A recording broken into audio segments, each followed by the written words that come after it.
was physical, but I was really impressed with the way, the third down stuff was really good. So I thought we did a really good job of covering people in the back end and allowing some of our dynamic guys to get to the QB. But really, at the end of the day, it's players making plays, and the guys that normally make plays for us really showed up big. So it started with controlling the run game, got him in the third down, did a really good job of covering, which allowed the guys up front to get to the QB. It was a breakout game for Jake, 2 sacks. Excuse me? It was a breakout game for Jake. Yeah, but I think it goes back to the guys covering. They're all skillful enough, they're all taught well enough to be able to get to the quarterback, but it's always seems in the past it's just half a second late. But it just goes back to the back end. They did a really good job. The QB had to go through a handful of reads, and by that time we were able to get to him. So it's a combination. Anytime those guys do well up front, maybe Drake once in a while will just beat a guy really, really clean. But most of the time it just goes into the quarterback having to get off his first and second read, and they have time to go get him. In his case, though, he is playing a lot. Is he giving you more than you expected this season?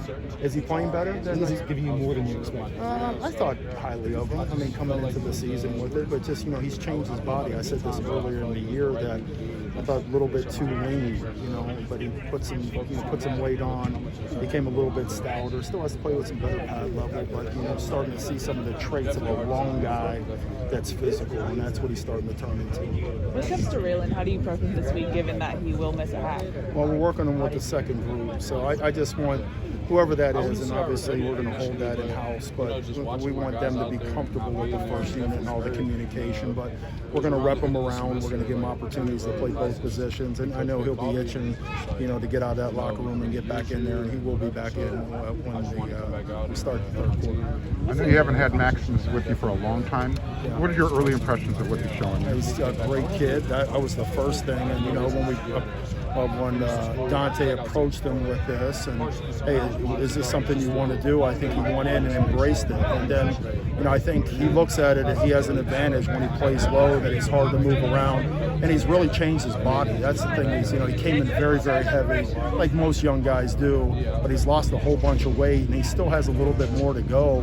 And then he can be as dynamic as he wants to be. It's just changing his body continually. But I just love him as a kid.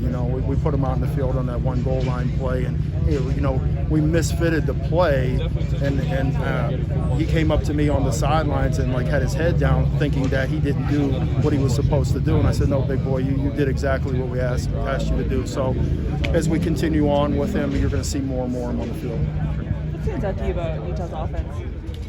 Just their run game. Their run game is dynamic. Their quarterback is very accurate.